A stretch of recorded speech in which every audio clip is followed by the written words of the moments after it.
450 के अंदर आप भी दिल्ली से खाटू श्याम जी तक का ट्रैवल कर सकते हैं। राधे राधे दोस्तों, आप सभी का स्वागत है मेरे वीडियो में। तो मैं आपको एक ऐसी जगह लेके जा रही हूँ आज, जहाँ पर लाइफ में हर किसी का एक ना एक बार जाने का सपना होता है। और इन्हीं कलयुग का देवता कहते हैं, हारे का सहारा कहते हैं और बिगड़ी बनाने वाला कहते हैं।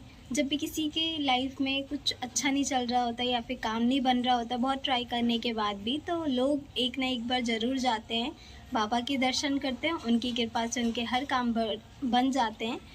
तो वो भी 450 के अंदर आप जा सकते हैं, क्योंकि मैं जस्ट अभी होके आई थी। तो मैं आप सबके साथ अपना एक्सपीरियंस शेयर करना चाहती हूँ, ताकि आपका जो ट्रिप रहे वो बजट फ्रेंडली हो सके और ज़्यादा खर्च ना हो सके। कम खर्च के अंदर आप ज़्यादा से ज़्यादा इंजॉय कर सकें और ट्रैवल कर सकें। तो आइए देखते हैं कि मैं कैसे गई थी। अगर आप भी दिल्ली से खाटू श्याम जी तक का बाय ट्रेन जाना चाहते हैं, तो मैं आपको एक एप्लीकेशन बता देती हूँ। अगर आप फर्स्ट टाइम यूज़ कर रहे हैं, वो बहुत ही इजी है आपके लिए। उस एप्लीकेशन के थ्रू आप अपनी टिकट रिज़र्व भी कर सकते हैं, टिकट बुक कर सकते हैं, कौन सी ट्रेन किस जगह पे किस टाइम आएगी, कौन से प्लेटफॉर्म नंबर पे आएगी, ये सब आप एक ही एप्लीकेशन के थ्रू चेक कर सकते हैं। एप्लीकेशन का नाम है वेयर इज़ माई ट्रेन। हमने भी उसी ट्रेन के थ्रू अपनी रिज़र्वेशन किया था टिकट, लेकिन ज़्यादा भीड़ होने की वजह से और हमने एंड टाइम पे किया था, तो हमारी जो टिकट है वो कंफर्म नहीं हो पाई थी। तो हमने जो अभी ट्रेन लिया है वो पुरानी दिल्ली से लिया है। मैं प्रेफर करूँगी कि पुरानी दिल्ली से ही लीजिएगा आप, क्योंकि इन केस आपकी भी टिकट अगर कंफर्म नहीं हो पाती है या फिर आप जनरल डब्बे से जाना चाहते हैं, तो आपको ईज़िली सीट मिल जाएगी। और टाइम से थोड़ा पहले जाइएगा बस, वरना आप दिल्ली कैंट से भी ले सकते हैं, ऐसा कुछ नहीं है, लेकिन वहाँ पर थोड़ी ज़्यादा भीड़ होती है। जो फेयर है जनरल डब्बे का वो है 80 रुपीज़, और रिज़र्वेशन का जो फेयर है 200 से 300 के अंडर ही आपकी जो टिकट है वो बुक हो जाएगी। उसके बाद खाटू श्याम जी आने के लिए आपको दिल्ली से रिंगस तक का देखना पड़ेगा, क्योंकि नियर बाय जो स्टेशन है वो रिंगस का है। और अभी जो करंट में फेयर चल रहा है ना ऑटो का, 30 से 50 रुपीज़ के अंदर चल रहा है। बार्गेनिंग अगर आप कर सकते हैं 30 रुपीज़ कीजिएगा। लाइक मोस्टली लोग अभी जो जा रहे हैं 40 रुपीज़ के अंदर ही जाइएगा आप भी। तो अगर किसी को निशान उठाना हो तो वो यहीं से उठाता है, यहाँ से वो पैदल लेके जाते हैं बाबा के मंदिर तक का। और एक इम्पॉर्टेंट बात है कि अगर आप निशान उठाते हैं तो निशान को कभी भी नीचे नहीं रखना होता है। तो आप इन कुछ बातों का ध्यान रखिएगा। और अगर आप फर्स्ट टाइम आ रहे हैं तो आप ऑटो से ही ट्रैवल कीजिएगा, क्योंकि ये आपके लिए ईजी रहेगा। आप 2 से 3 बार आ जाएंगे तो आप भी निशान उठा सकते हैं, ऐसा कुछ नहीं है। फर्स्ट टाइम में भी उठा सकते हैं, ये अपनी श्रद्धा पे होता है। और मंदिर आने से पहले ही आपको इतनी पॉजिटिव वाइब आती है, क्योंकि लोग निशान लेके जा रहे होते हैं, हंसते गाते नाचते अपने परिवारों के साथ। तो फाइनली हम पहुंच जाते हैं तोरण गेट के पास। आपको जो ऑटो वाला उतारेगा वो तोरण गेट से 4 टू 500 मीटर्स के पहले ही उतार देगा।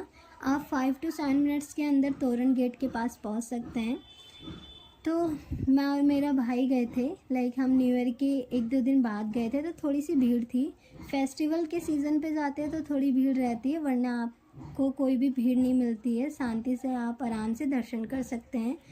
तो जैसे आप तोरण गेट पर पहुँचे, शूज़ साइड में उतार के माथा टेक सकते हैं। उसके बाद हम चल देते हैं बाबा के दर्शन करने।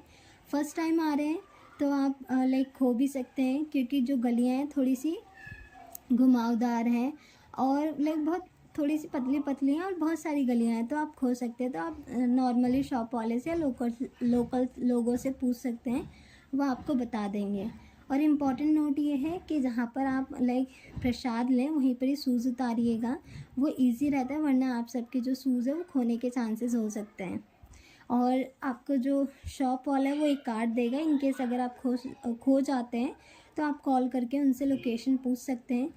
प्रसाद में हमने चूरमा लिया था, 50 रुपीज़ के अराउंड आपको मिल जाएगा। नारियल भी चढ़ता है, ड्राई फ्रूट्स भी, गुलाब भी चढ़ते हैं। और बाबा के इतने सुंदर दर्शन हुए ना, मैं आपको क्या ही बताऊं। मेरी जो सारी थकान थी, दुख दर्द था, मैं सोच रही थी कि बाबा को ये बताऊंगी, सब मैं भूल गई, क्योंकि इतने सुंदर दर्शन ही हुए थे।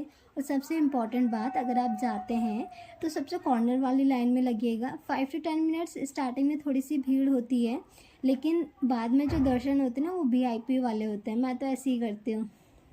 उसके बाद हम चल देते हैं श्याम कुंड। यहाँ पर 2 श्याम कुंड है। इस वाले जो श्याम कुंड में मोस्टली लोग नहाते हैं, ठीक है। तो अगर आपको नहाना है तो आप नहा सकते हैं, लेकिन लोगों ने ना थोड़ा सा गंदा कर दिया है। तो मैं तो प्रेफर करूँगी कि आप लाइक नहाने की बजाय जल को थोड़ा सा लेके अपने ऊपर छीट सकते हैं। बाकी ये सब अपनी श्रद्धा के ऊपर है, अगर आपको नहाना है तो नहा सकते हैं, इसमें कोई इश्यू नहीं है। फिर उसके बाद हम चल देते हैं दूसरे प्राचीन श्याम कुंड के पास। वहाँ पर सब पानी भी भरते हैं। यहाँ पर आपको 4 भगवान जी एक साथ मिल जाएंगे, गायत्री माता, बजरंग बली, प्राचीन श्याम कुंड। अगर आपको जल भरना हो, साइड में टोटी लगी है, आप बोतल में भर सकते हैं। उसके बाद हम चल देते हैं पंचमुखी शिवजी जी के दर्शन करने। आप यहाँ पर बैठ सकते हैं, बहुत शांति मिलती है।